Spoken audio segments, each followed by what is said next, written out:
राष्ट्र सबसे पहले। याद करिए 16वीं सदी तक भारत का वैभव दुनिया के अंदर अग्रणी था। अगर दुनिया की जीडीपी की आप बात करते हैं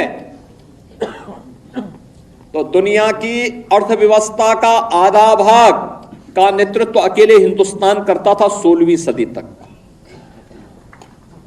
इतना समृद्ध भारत था और यह तब था जब कई सौ वर्षों तक लगातार विदेशी आक्रांताओं के आक्रमण को यह झेल रहा था और लगातार फिर किस स्थिति में यह पहुंच गया था। आपने भी वह दृश्य देखा है फोटोग्राफ के माध्यम से। इस जो यहां पे भी सूचना विभाग ने त्रासदी के कुछ दृश्य आपके सामने प्रस्तुत किए।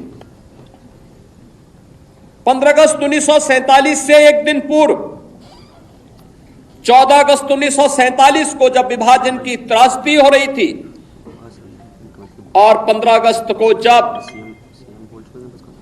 देश के अंदर तत्कालीन प्रधानमंत्री पंडित जवाहरलाल नेहरू के द्वारा भारत के तिरंगे को पहरा करके कांग्रेस के नेताओं के द्वारा देश के अंदर आजादी के जश्न को मनाने का कार्य किया जा रहा था, तब लाखों लोग अपनी मातृभूमि को छोड़ने के लिए, अपने परिवारों को छोड़ने के लिए मजबूर हो रहे थे। किस प्रकार की यातनाएं उन पे पड़ रही थी, किस प्रकार का दृश्य था, किस प्रकार के मानवीय अत्याचार हो रहे थे, ये किसी से छुपा हुआ नहीं है। और ये दृश्य बहुत कुछ है, चित्र बहुत कुछ बोल देते हैं।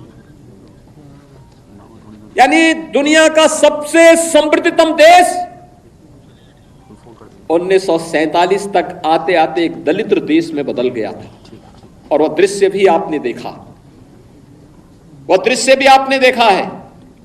ये क्यों हुआ? क्या ये सच नहीं कि हमारी कुछ कमजोरियों ने आक्रांताओं को देश के अंदर आक्रमण करने के लिए एक स्पेस दिया?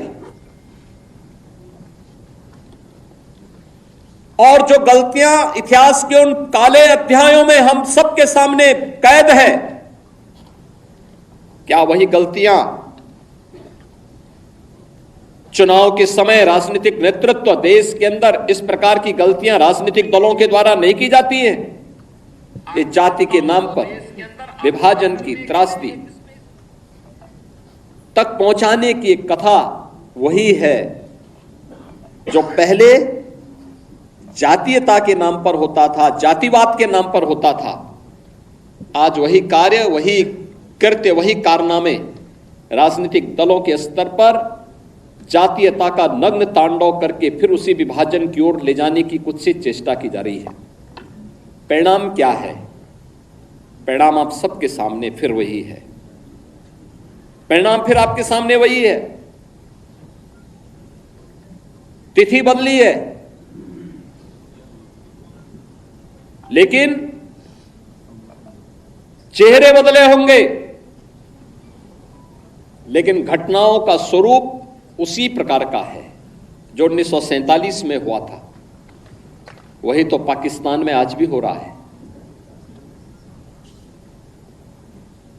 वही तो पूर्वी पाकिस्तान कहा जाने वाला आज का बांग्लादेश में वही तो हो रहा है।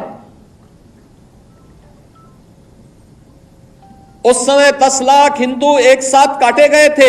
हिंदू, सिख सभी थे, एक साथ काटे गए थे।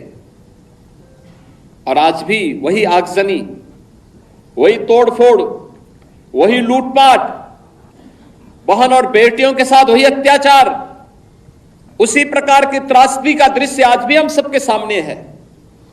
और इस सब के बावजूद इस प्रकार के कार्यक्रमों को केवल एक औपचारिकता बना करके हम लोग केवल अपनी बात करने तक सीमित हो जाते हैं। आखिर कब इतिहास की इन गलतियों से हम सबक सीखेंगे?